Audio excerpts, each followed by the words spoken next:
Hey there, so here is TokkingHeads app where you can animate portrait video.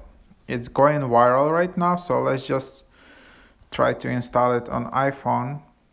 Just super simple, as you do with all other apps. It's only 15 megabyte size, and you can go to the App Store and then just download it. So yeah, you can bring any portrait or any picture to life, similar as to MyHeritage app. And you can just give access to all the photos.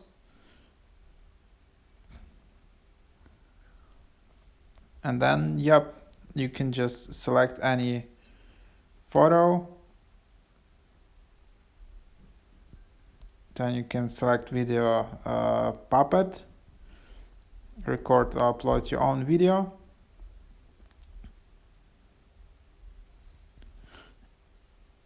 And then you can just,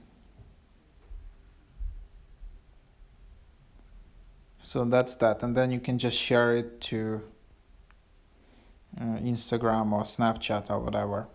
So anyways, that's how you install TokkingHeads app, and you don't even need an account, nothing.